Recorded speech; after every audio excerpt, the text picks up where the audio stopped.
ना इधर ना उधर, सीधे मुद्दे पर नजर। और क्या है आज की खबर, आप देख रहे हैं, शुरू कर चुके हैं न्यूज़ 18 आपके पुनीत के साथ। आज हम बात करने जा रहे हैं ईरान पर हुए इजराइल के अटैक की और उस अटैक के बाद अमेरिका की तरफ से दी गई ईरान को हिदायत की। बस बहुत हुआ, जो हो गया सो हो गया, और अब अमेरिका ये कह रहा है कि बदला पूरा हो गया, अब जो हुआ सो भूल जाओ, शांति स्थापित करो। ये किसे कह रहा है? ईरान को कह रहा है। क्यों कह रहा है? दरअसल इजराइल ने कल ताबड़तोड़ हवाई हमले किए और ईरान के कई ठिकानों को नस्तो नाबूद करने का दावा किया। इसके बाद बेंजामिन नेतन्याहू की तरफ से यह कहा गया कि हमने जो टारगेट सेट कर रखे थे वो सारे टारगेट हमने अचीव कर लिए। लेकिन दूसरी तरफ ईरान के सुप्रीम खामनेई जो हैं, उनकी तरफ से यह कहा जा रहा है कि हम ये जानते हैं कि इजराइल जो बता रहा है वो कुछ ज्यादा बढ़ा चढ़ाकर बता रहा है। इसे समझना जरूरी है और समझाना भी जरूरी है। एक प्रकार से उन्होंने अपने ही अधिकारियों को यह कहा है कि इसे समझाना जरूरी है, अपनी भाषा में, अपने देश हित का ध्यान रखते हुए हमारे युवाओं की शक्ति को पहचानना जरूरी है और उसे समझाना जरूरी है इजराइल को। दरअसल इजराइल की तरफ से एक ऑपरेशन लॉन्च किया गया था। क्यों लॉन्च किया गया था ये आपको मालूम है कि बीती 1 अक्टूबर को ईरान की तरफ से इजराइल के ऊपर, तेल अवीव के ऊपर लगातार अटैक किए गए थे। करीब 160 से ज़्यादा मिसाइलें उसके ऊपर दागी गई थी और उसके बाद ये दावा किया गया था कि वहाँ भारी नुकसान हुआ। इजराइल ने इससे इनकार किया था, लेकिन अमेरिका ने बताया था कि ख़ास तौर पर उन जगहों को निशाना बनाया गया ईरान की तरफ से जहाँ पर फाइटर जेट्स इजराइल के रखे थे और उनको भी काफ़ी नुकसान हुआ।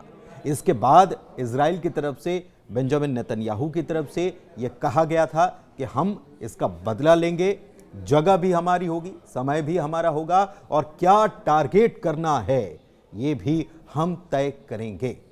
तो ये सब कुछ तो हो गया, लेकिन कुछ बयानों की बात करेंगे। उससे पहले आरोपों की बात कर लेते हैं। आरोप किसकी तरफ से लगाया गया?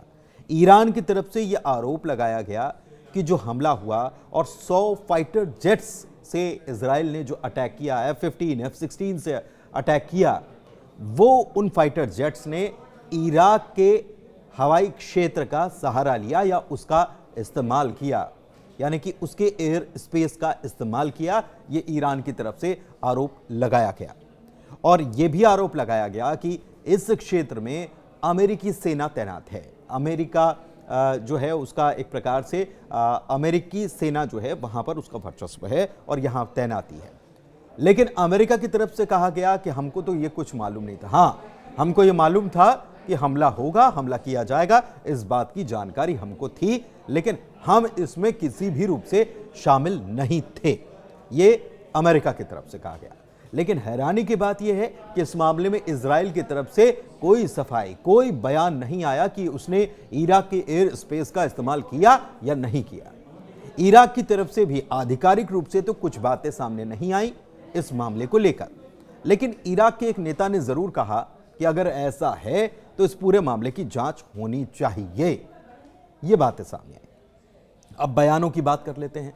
ये तो आरोपों की बात हो गई, लेकिन बयानों में क्या कुछ सामने आया? बयानों में यह सामने आया कि अमेरिका एक तरफ समझाने की कोशिश कर रहा है किसको? ईरान को, और यह कह रहा है कि अगर आप हमला करते हैं तो उसके नतीजे गंभीर होंगे। इस बार तो अमेरिका इसमें साथ नहीं था, लेकिन अगर आगे ऐसा होगा तो अमेरिका भी उसी तरीके से जवाब देगा, यह अमेरिका की तरफ से कहा गया। अमेरिका ने यह भी कहा कि हम गाजा हो या लेबनान, वहां पर शांति या सीज फायर स्थापित हो सके, इसके लिए हम लगातार कोशिश करने में लगे हुए हैं।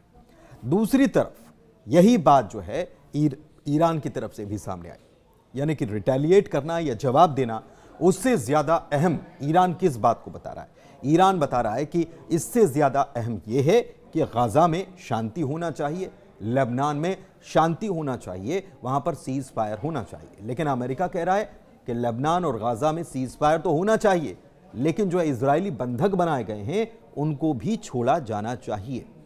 तो क्या दोनों की तरफ से बात तो एक ही सामने आ रही है, लेकिन तीसरी तरफ इजराइल की तरफ से क्या किया जा रहा है? इजराइल अभी भी लगातार, एक तो हमला उसने ईरान पर कल किया, लेकिन इसके पहले लगातार रोजाना के तौर पर इजराइल लेबनान पर अटैक कर रहा है और वहां पर हिजबुल्लाह के ठिकानों को निशाना बना रहा है।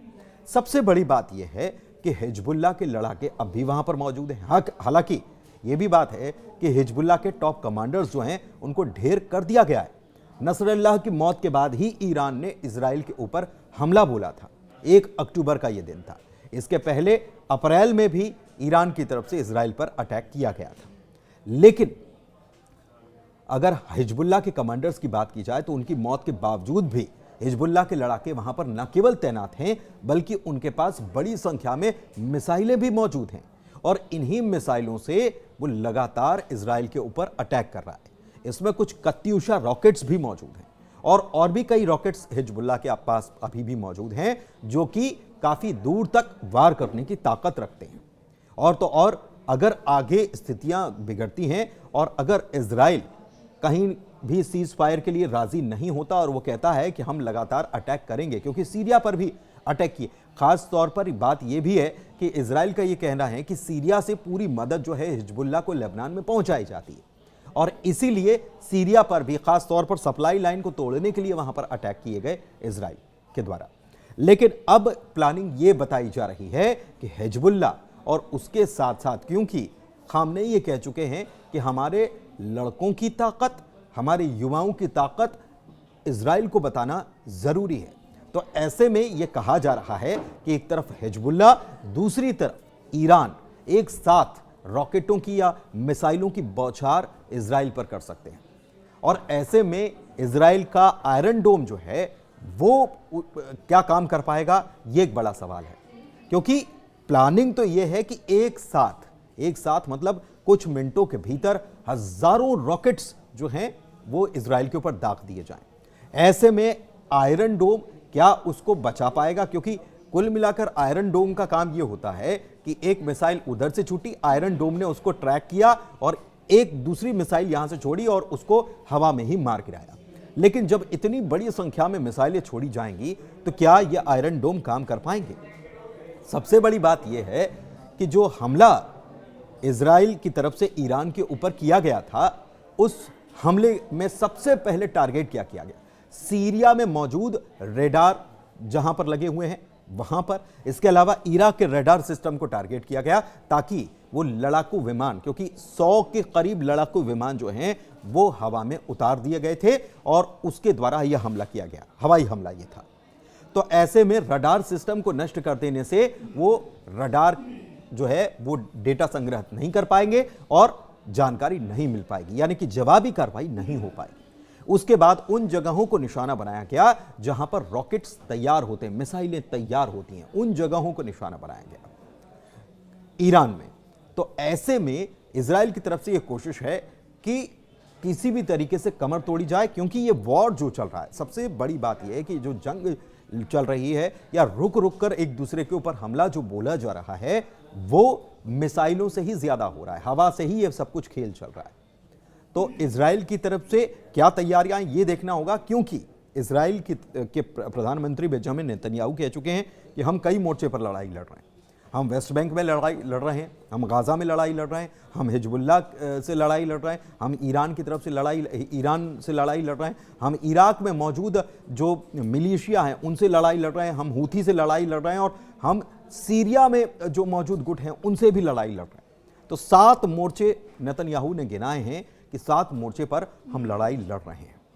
ऐसे में देखना यह है कि क्या ये लड़ाई जो है इसका अंत होता है, क्योंकि इजराइल की तरफ से एक वीडियो भी जारी किया गया है और वीडियो जो जारी किया गया उसमें यह बताया गया कि जो हमला किया गया उसमें महिला फाइटर पायलट्स जो हैं उन्होंने इस हमले को अंजाम दिया है।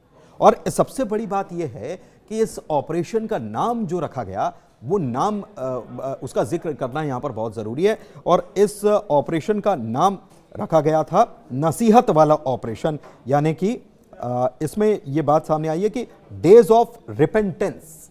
जी हां, डेज ऑफ रिपेंटेंस, यानी कि पछतावे का दिन। पछतावा किसके लिए? पछतावा ईरान के लिए कि उसने जो हमला किया था उसके बाद ये उसके लिए पछतावे का दिन है।